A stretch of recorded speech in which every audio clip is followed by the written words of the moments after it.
At 80 years old, Tom Selleck sits in the quiet comfort of his California ranch, surrounded by the life he built far from the flashing lights of Hollywood. Time has softened his once sharply chiseled features, but the unmistakable presence remains, the same calm authority that made him America's favorite private investigator in Magnum, PI, and later the steadfast police commissioner in Blue Bloods. Decades of fame, fortune, and family have given him much to look back on, yet when he speaks of his past, one confession rises above the rest.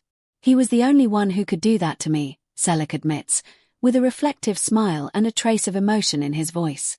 Those words leave fans puzzled. Who was this mysterious figure that left such a mark on one of Hollywood's most private leading men?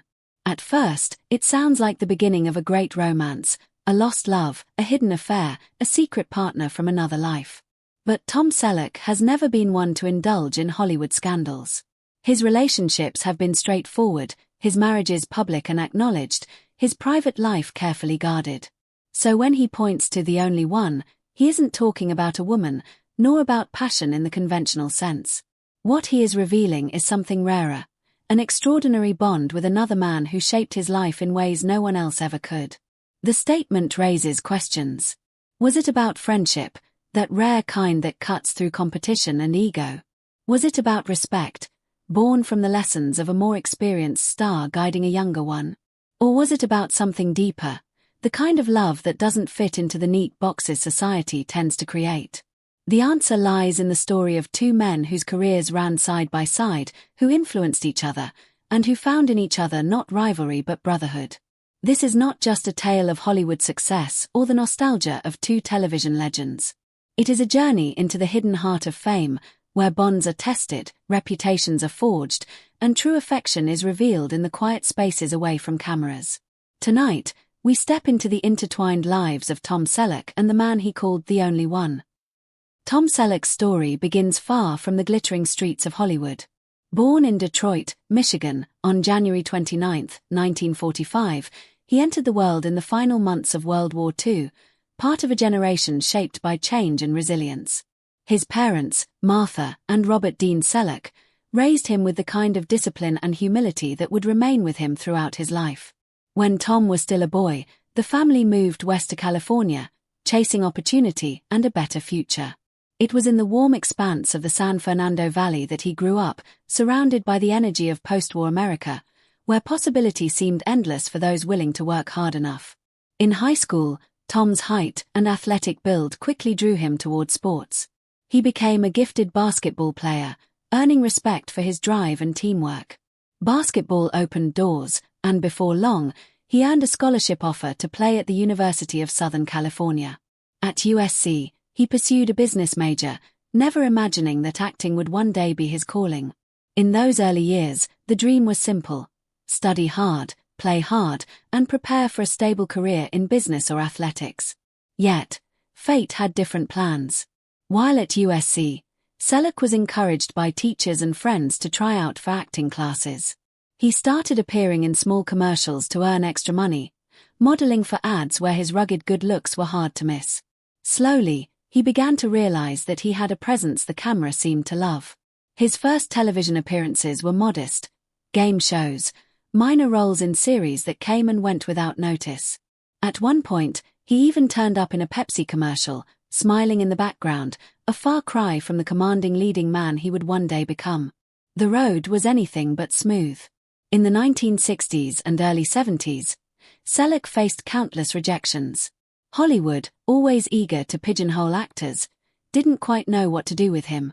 Was he too tall, too rugged, not polished enough?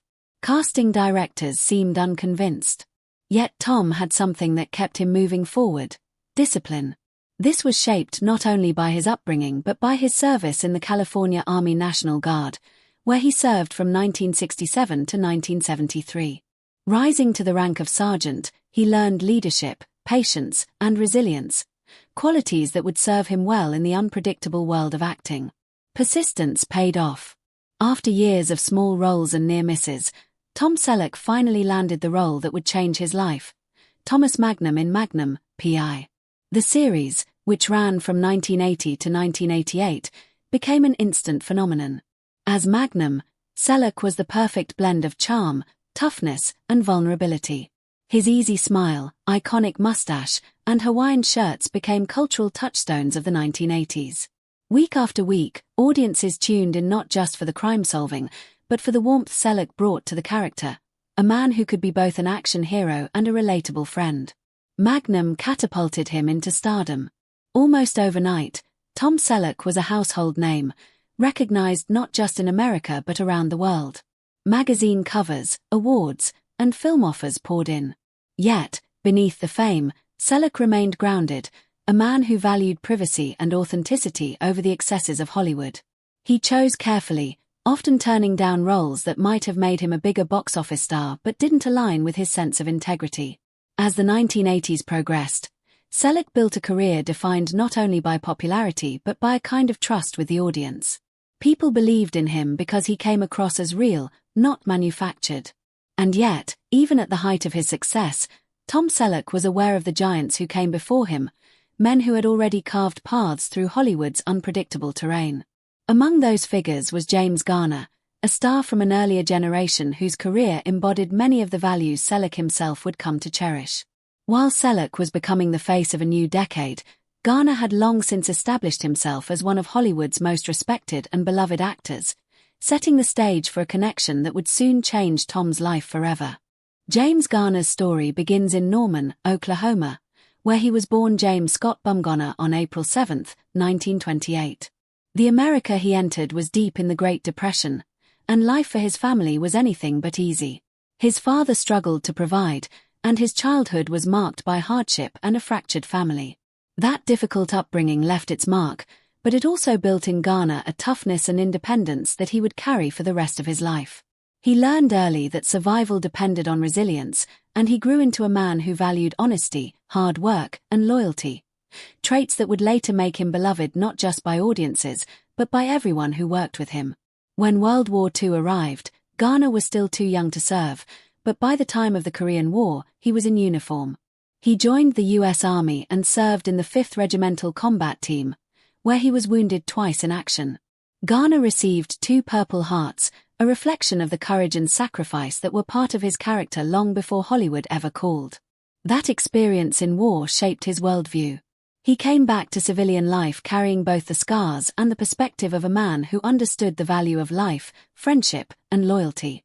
His entry into acting was almost accidental. Garner had no dreams of stardom growing up.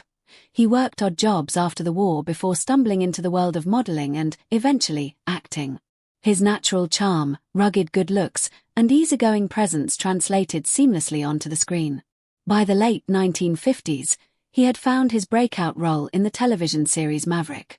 From 1957 to 1962, Garner starred as Brett Maverick, a witty, reluctant hero who preferred brains over brawn and charm over violence. Unlike the traditional Western gunslinger, Maverick relied on quick wit and humor, and audiences loved him for it. Garner's performance redefined the Western genre on television, making him a star and a household name almost overnight. Success on TV opened the door to film, and Garner stepped into it with ease. He went on to star in movies that are still remembered as classics. In The Great Escape, 1963, he shared the screen with Steve McQueen and Richard Attenborough, playing the smooth-talking scrounger who could charm his way into anything. His natural charisma stood out even in such an all-star cast. In Victor of Victoria, 1982, he proved his versatility, holding his own in a sophisticated musical comedy. And in Murphy's Romance, 1985, he played opposite Sally Field in a performance that earned him an Academy Award nomination. Each of these roles showcased a man who could do it all: drama, comedy, romance, and action, without ever losing the grounded authenticity that made him unique. But it wasn't just the roles that defined Garner, it was the man himself. On set, he was known as affable, professional, and down-to-earth.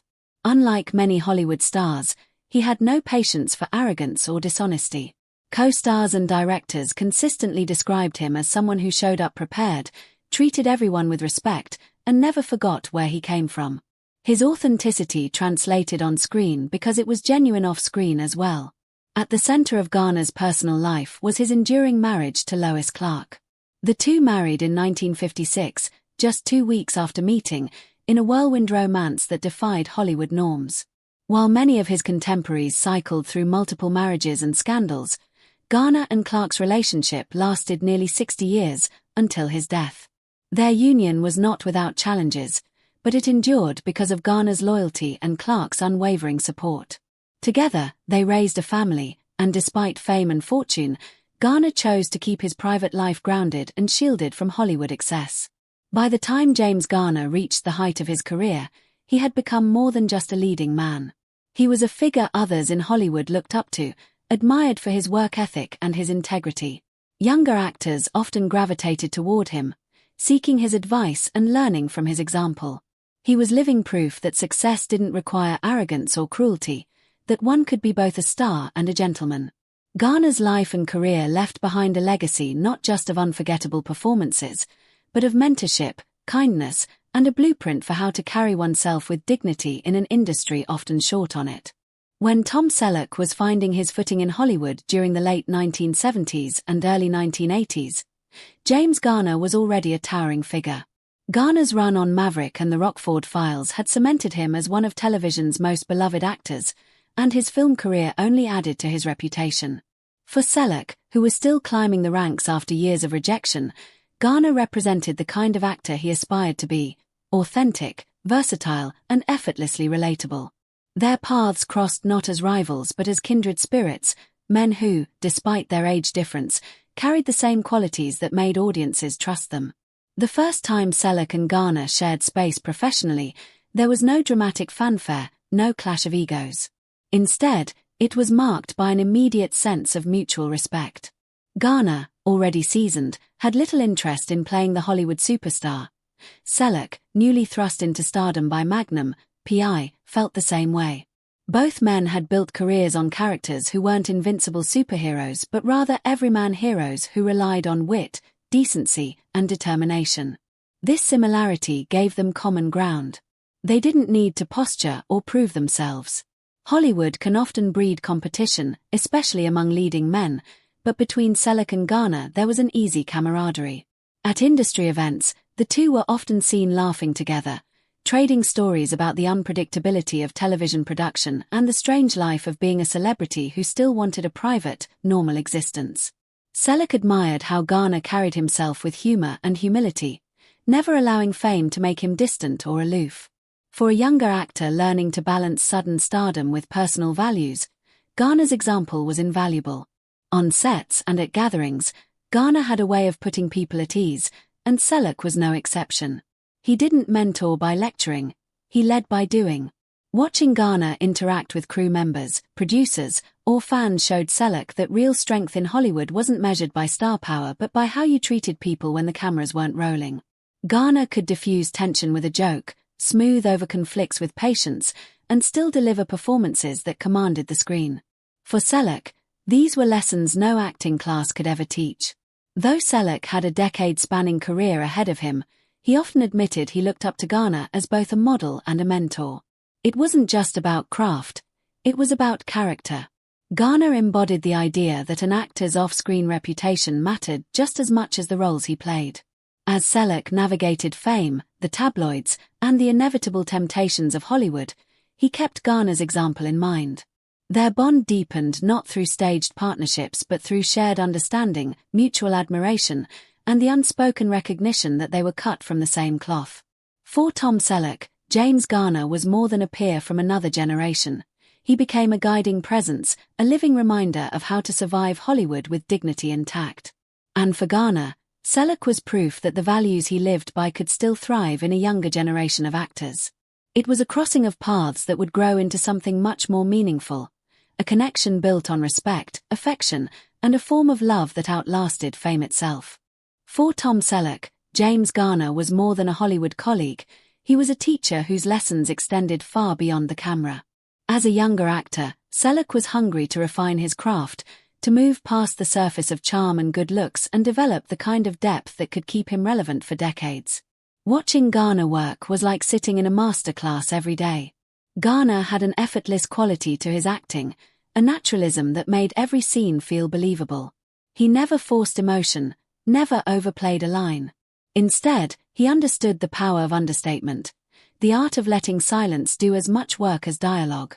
This was a lesson Selleck absorbed quickly, and it became a signature of his own performances. When Selleck took on the role of Thomas Magnum, he leaned into what he had observed in Garner. Magnum wasn't the typical action hero of the 1980s. He had flaws, insecurities, and moments of self-doubt. Selleck gave him humor and vulnerability, often holding back rather than pushing too hard, trusting the audience to connect with subtle expressions or pauses. That approach echoed Garner's style on the Rockford Files, where Jim Rockford's charm came as much from what he didn't say as from what he did. Years later, when Selleck embodied Frank Reagan in Blue Bloods, those lessons from Garner remained evident. As the stoic patriarch of a family of police officers, Selleck often conveyed authority and emotion with little more than a glance or a measured silence. It was a testament to Garner's influence, carried forward into a new generation of television. But Garner's mentorship wasn't only about technique. He taught Selleck something just as important: perspective. Hollywood had a way of consuming people, of convincing them that fame was the only measure of success. Garner never bought into that illusion.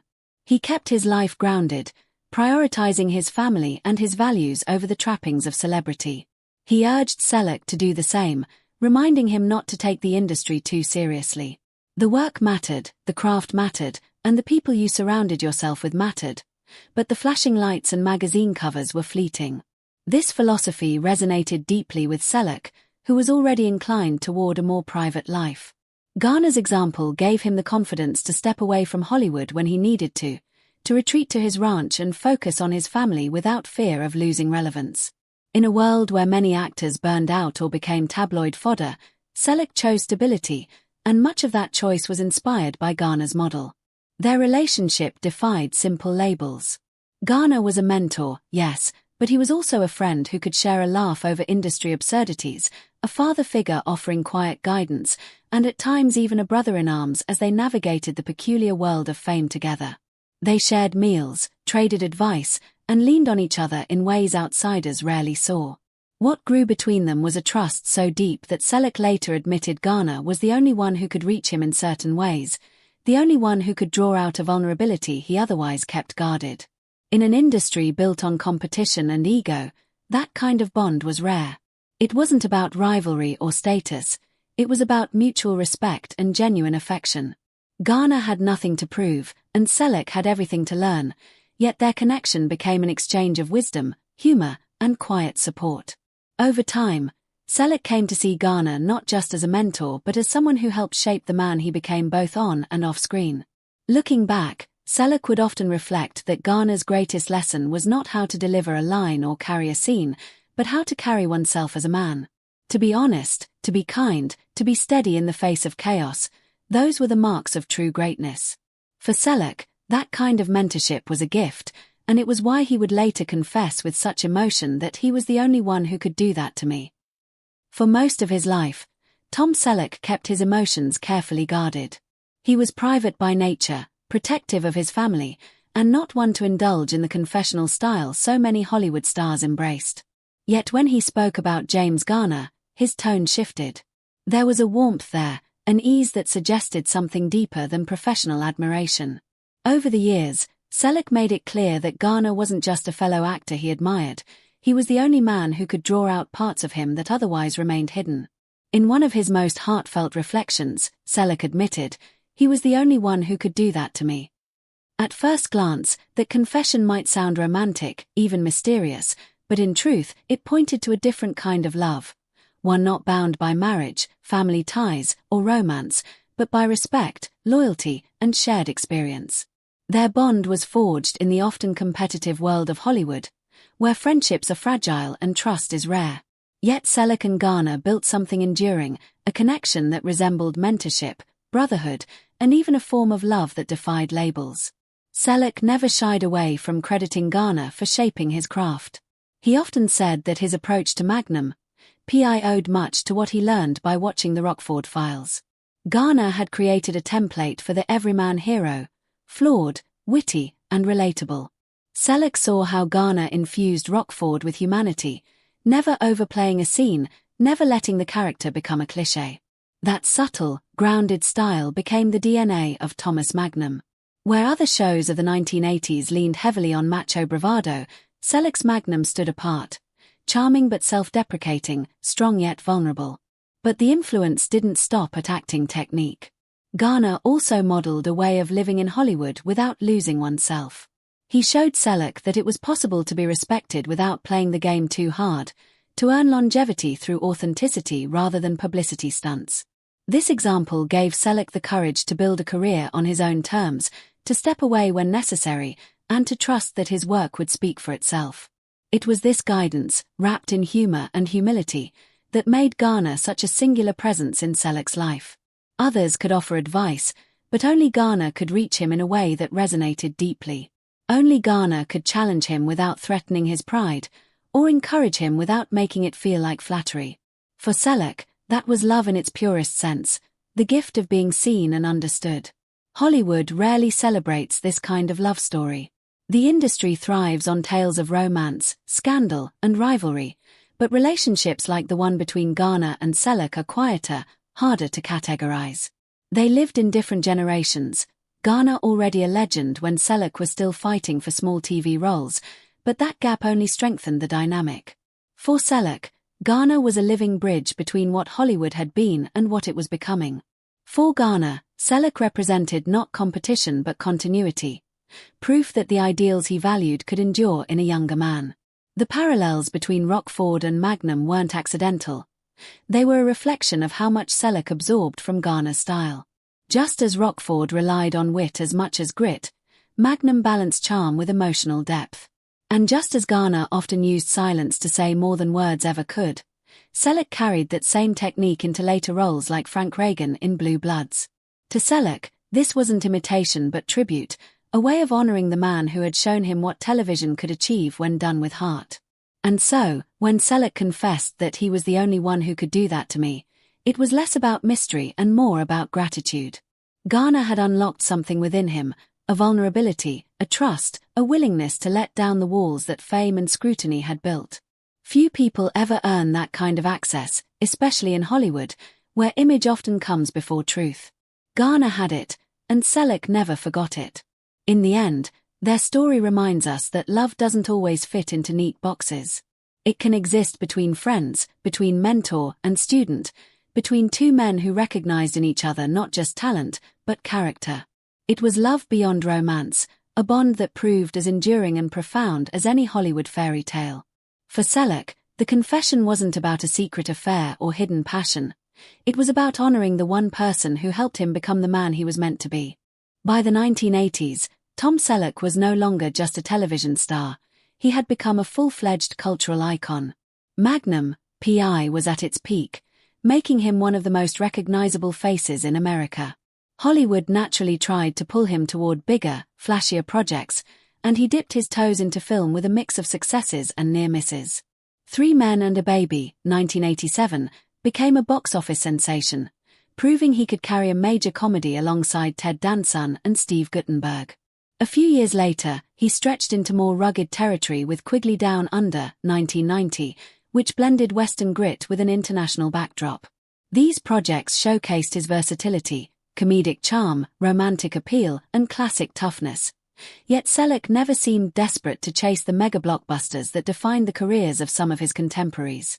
He was deliberate, careful, choosing roles that suited who he was rather than who the industry wanted him to be. During this same period, James Garner had already weathered the storm of his own early fame and was carving out a new chapter in his career. After the heyday of Maverick and the Rockford Files, he shifted seamlessly into TV movies and strong supporting roles in films. His performance in Murphy's Romance, 1985, opposite Sally Field, earned him an Academy Award nomination for Best Actor, a rare feat for someone so closely associated with television. He also appeared in Victor Victoria, 1982, reminding audiences of his effortless blend of masculinity and humor. Garner didn't need to dominate the box office to prove his worth. His reputation was already secured. Instead, he focused on roles that allowed him to do what he did best: bring authenticity and warmth to every character. What linked Selleck and Garner during these years wasn't just their professional success but the way they defined themselves against Hollywood's shifting tides. Both men rejected the idea of reinventing themselves to fit trends. At a time when hyper-stylized action heroes like Stallone and Schwarzenegger ruled the box office, Selleck and Garner carried a different torch, the relatable, grounded American man. They weren't untouchable superheroes. They were flawed, decent, funny, and resilient. That quality made them timeless. It's no coincidence that both Selleck and Garner came from military backgrounds. Garner had served in both World War II and the Korean War, while Selleck served in the California National Guard. This experience instilled in them a discipline that carried into their careers. They valued preparation, teamwork, and humility, traits not always common in Hollywood's competitive ecosystem. It also gave them a sense of authenticity that audiences instinctively recognized. When Selleck played a police commissioner or Garner played a private detective, viewers believed them. Their portrayals weren't polished fantasies. They felt lived in, informed by real life. Another parallel was their shared insistence on personal integrity. Both men famously walked away from opportunities that didn't align with their values.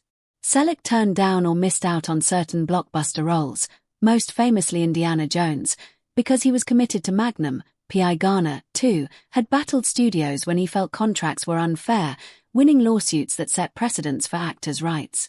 Neither man allowed Hollywood to dictate the terms of his identity.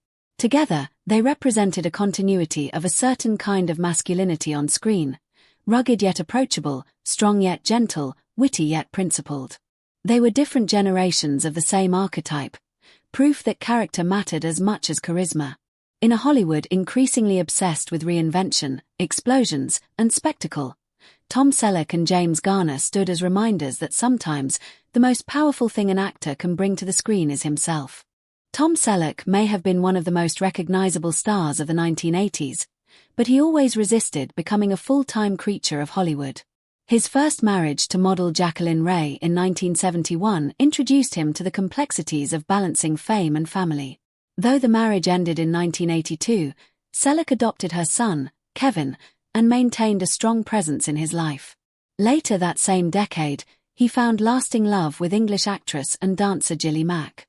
They married in 1987, and together they built a quiet life away from the frenzy of Los Angeles.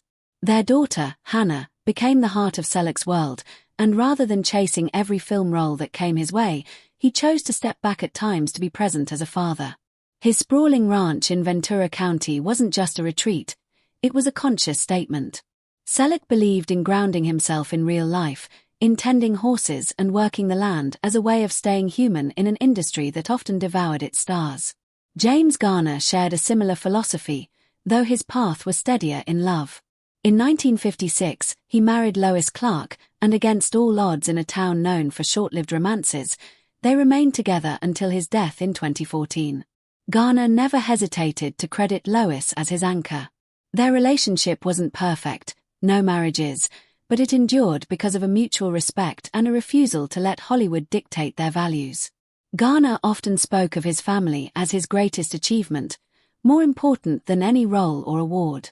Their long union stood as one of the rare Hollywood love stories that didn't just survive but thrived, a testament to the man's authenticity and loyalty.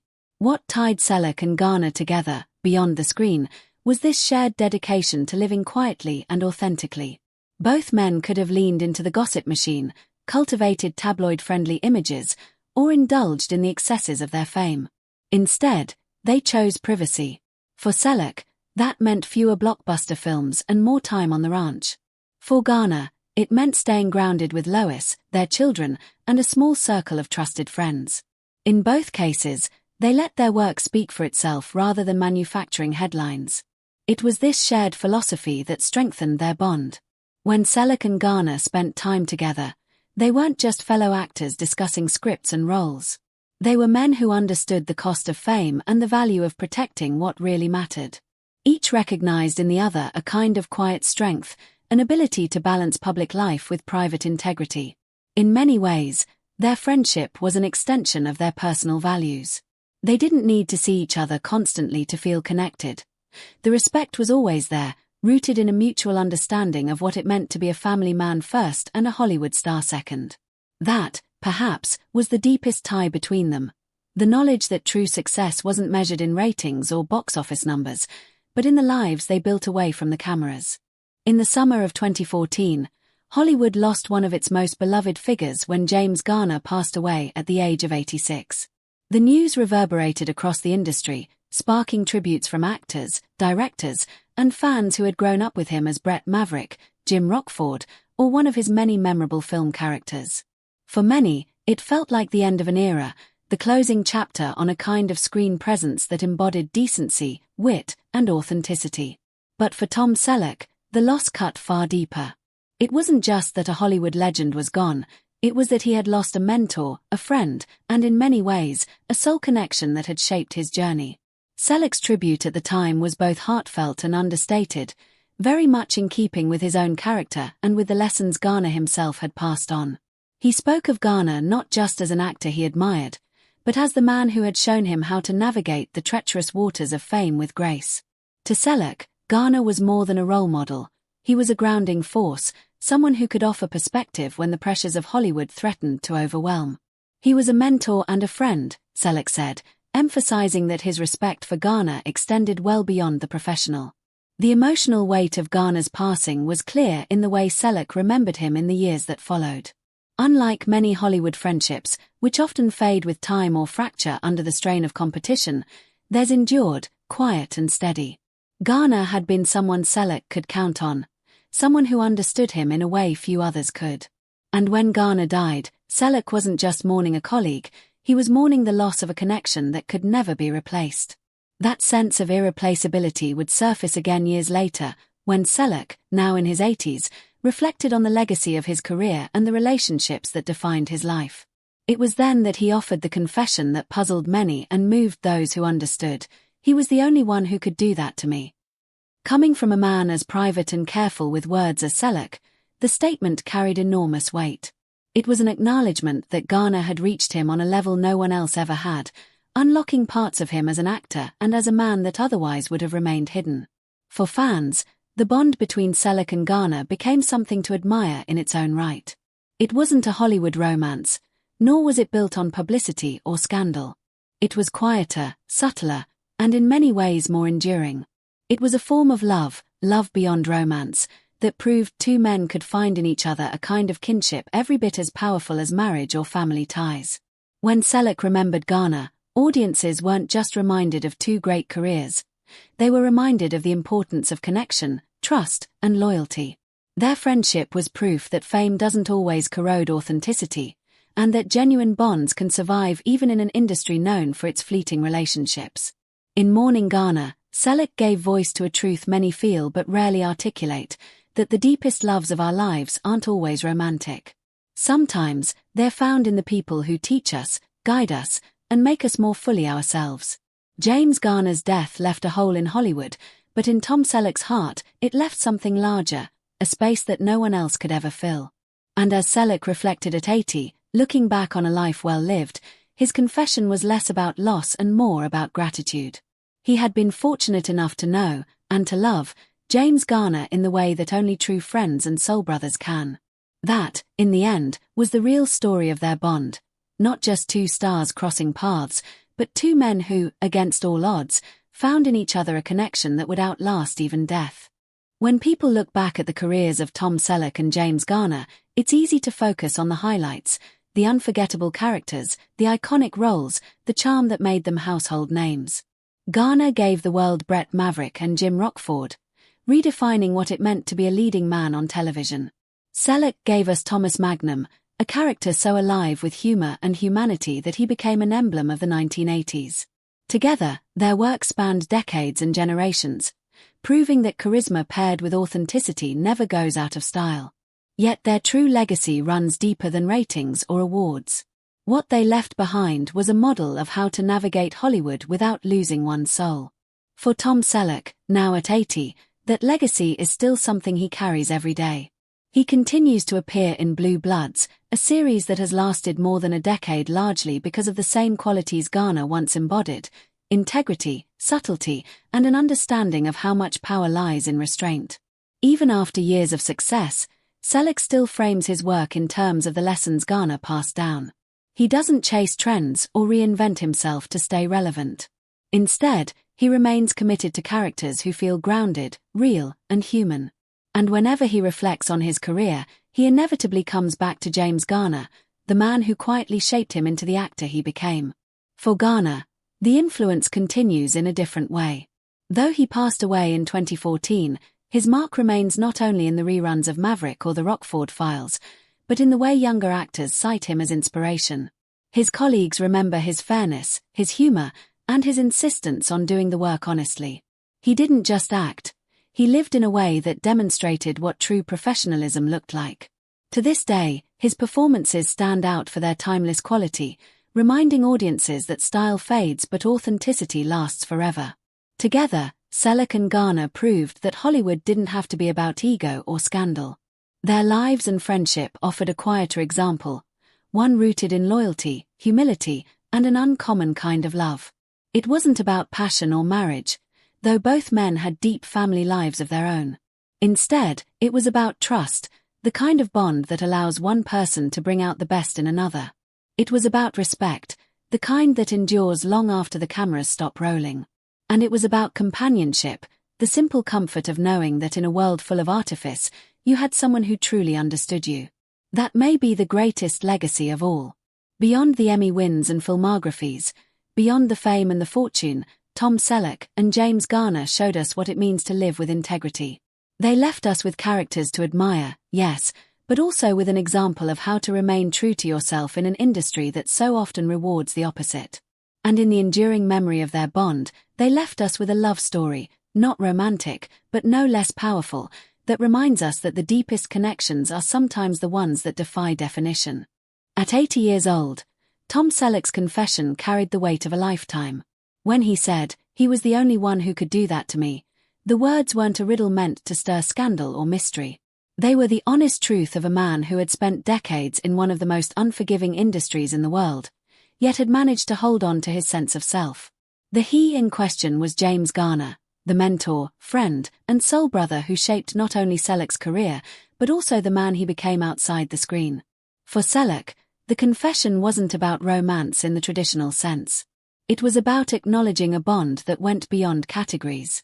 Garner was the one who could break down his walls, the one who could challenge him without belittling him, the one who could draw out his vulnerability in a way no one else ever had.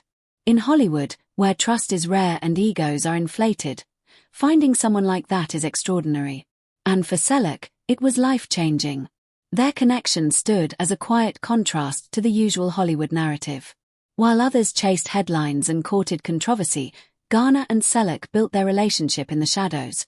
On film sets, in quiet conversations, in shared values about family, integrity, and work. It wasn't glamorous, but it was real. And in the end, that reality proved stronger than any fiction Hollywood could have scripted. When Garner passed in 2014, Selleck lost more than a colleague. He lost the one man who had truly understood him, who had helped him shape the path of his career, and who had shown him that love doesn't always have to look the way the world expects it to. Years later, when Selleck reflected at 80, the confession was both a tribute and an expression of gratitude. He was telling the world that the deepest connection of his life had been with a man who didn't just stand beside him, but who helped him become himself. In a culture obsessed with defining love narrowly, Selleck's words serve as a reminder that love takes many forms. It can exist between husband and wife, between parent and child, and yes, between two men bound not by romance but by loyalty, respect, and trust. For Tom Selleck, that was the truth he wanted people to understand. His greatest love story may not have been a marriage or a sweeping romance on the screen. It was the friendship, mentorship, and brotherhood he shared with James Garner. And so, at 80, Selleck's confession becomes not just a personal reflection, but a universal lesson. The roles may fade, the fame may pass, but what endures is the way another person can shape us, challenge us, and unlock the parts of ourselves we didn't know how to share. For Selleck, James Garner was that person, the only one who could do that to him. And in the end, that is not just Hollywood history, but the most human story of all.